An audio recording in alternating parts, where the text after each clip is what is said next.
You ever wonder, hmm, is this relationship based on love or is it lust?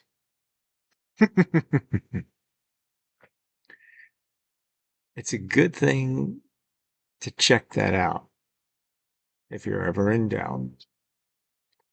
Check yourself, right? They say before you wreck yourself.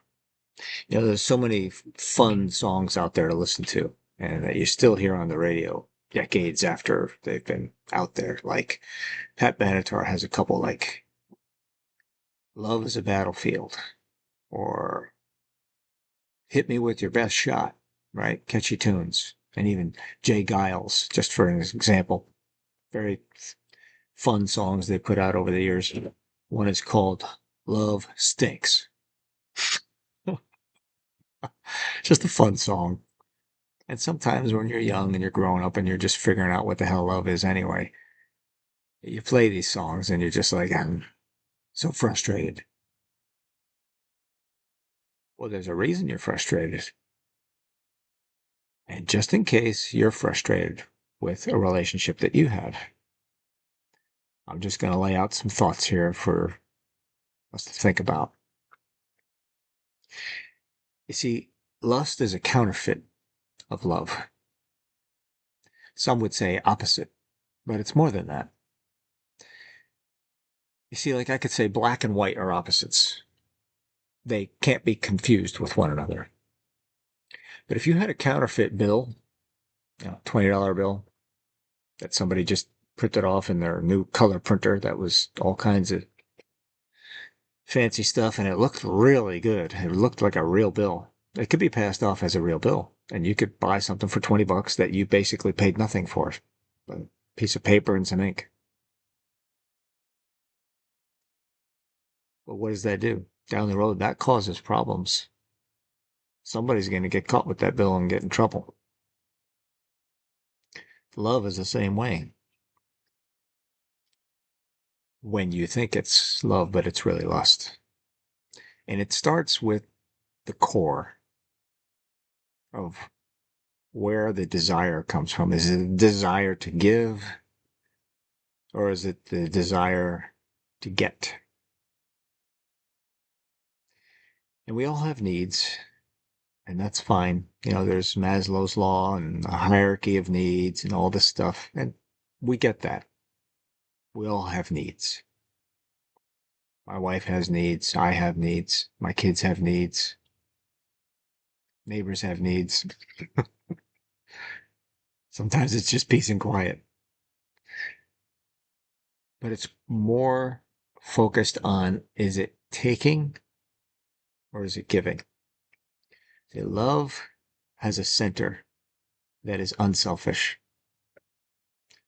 And you can't even have love without another person involved, right? But you can take and nobody has to know. There's just resources or whatever. You just take them. And I guess at some point somebody's involved. But what I'm getting at is the people that you're in relationship with have something that you want and you have something that they want. But the difference between love and lust is what you're after. Is it to please another, to be helpful to them, to be cared for, to care for them, to help them to feel valued, to fulfill their need? That's love.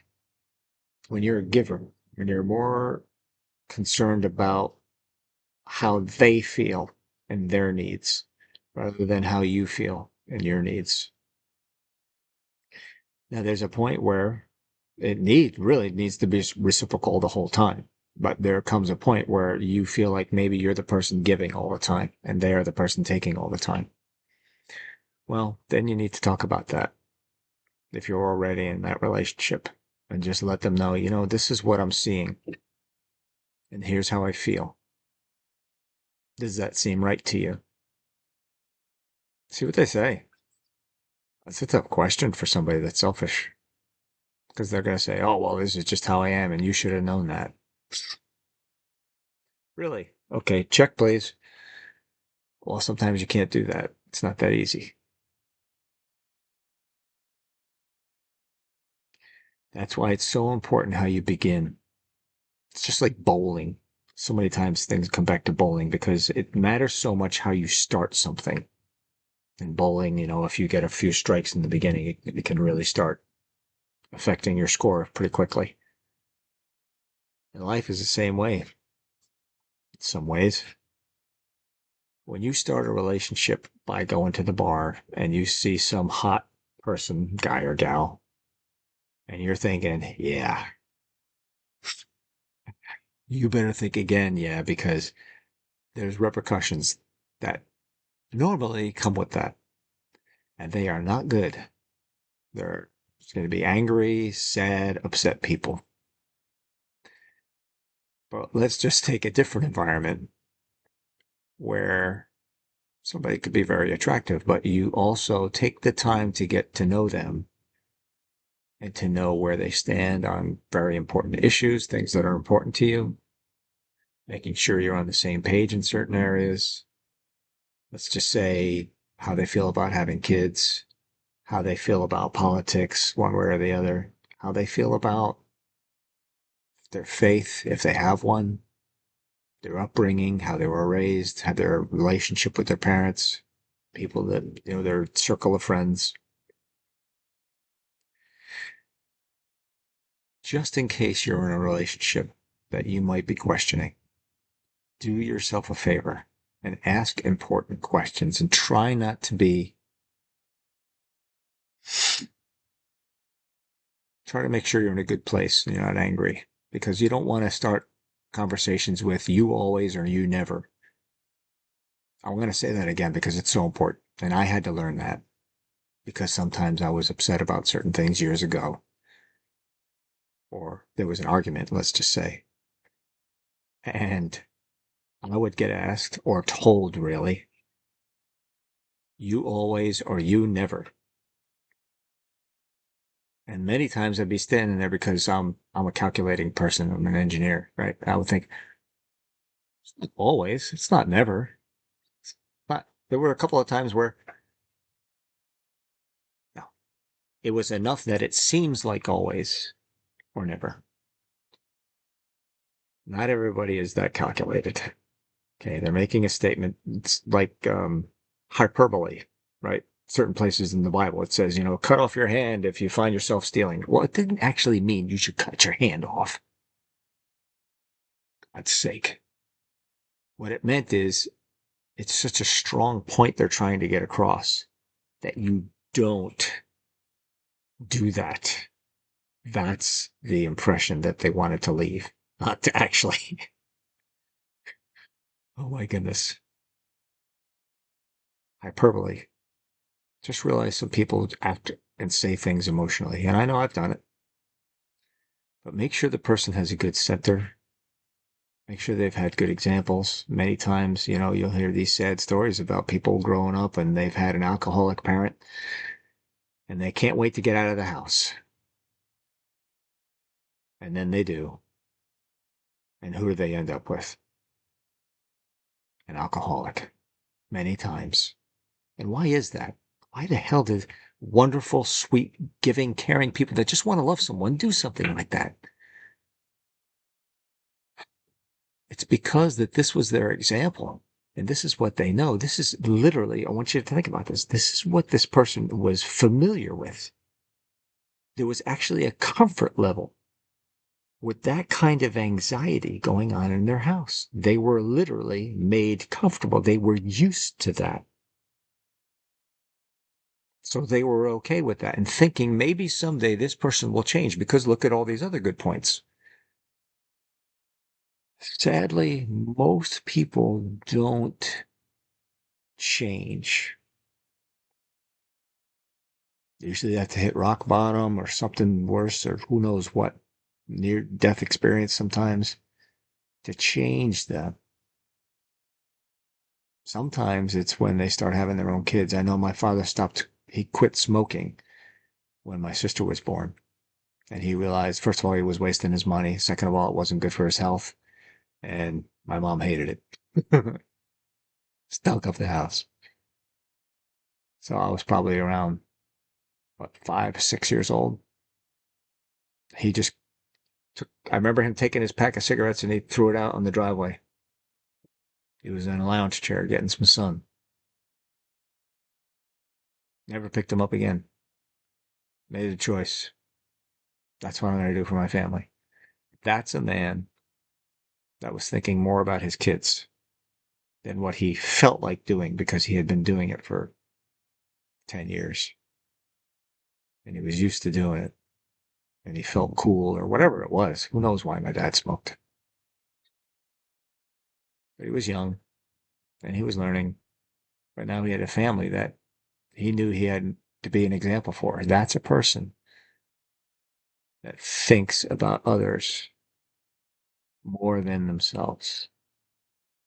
So if you're in a relationship, just in case you are considering, maybe I should or shouldn't be in this relationship, sit down and have that conversation. Find out what makes them tick. Find out what their likes and dislikes are, their root. Be brave and dig deep and ask those questions. Why is it that you drink so much? Can we fix this? Because if not, I'm sorry, I'm just going to have to shop elsewhere, whatever the situation is at the time. We need to get this thing fixed. I love you too much to allow you to stay this way because it's going to kill us. Whatever you need to share them from your heart, whether it's hyperbole or just get your point across that it's serious. It's going to ruin our relationship. I don't know if I can continue to love you if you're going to be this way. And I want to love you, but you have to change. Let them know you're serious. So if you can't, then I'm sure there's somebody else out there that'll love you just the way you are, but I'm not going to put up with this. You deserve good, don't you?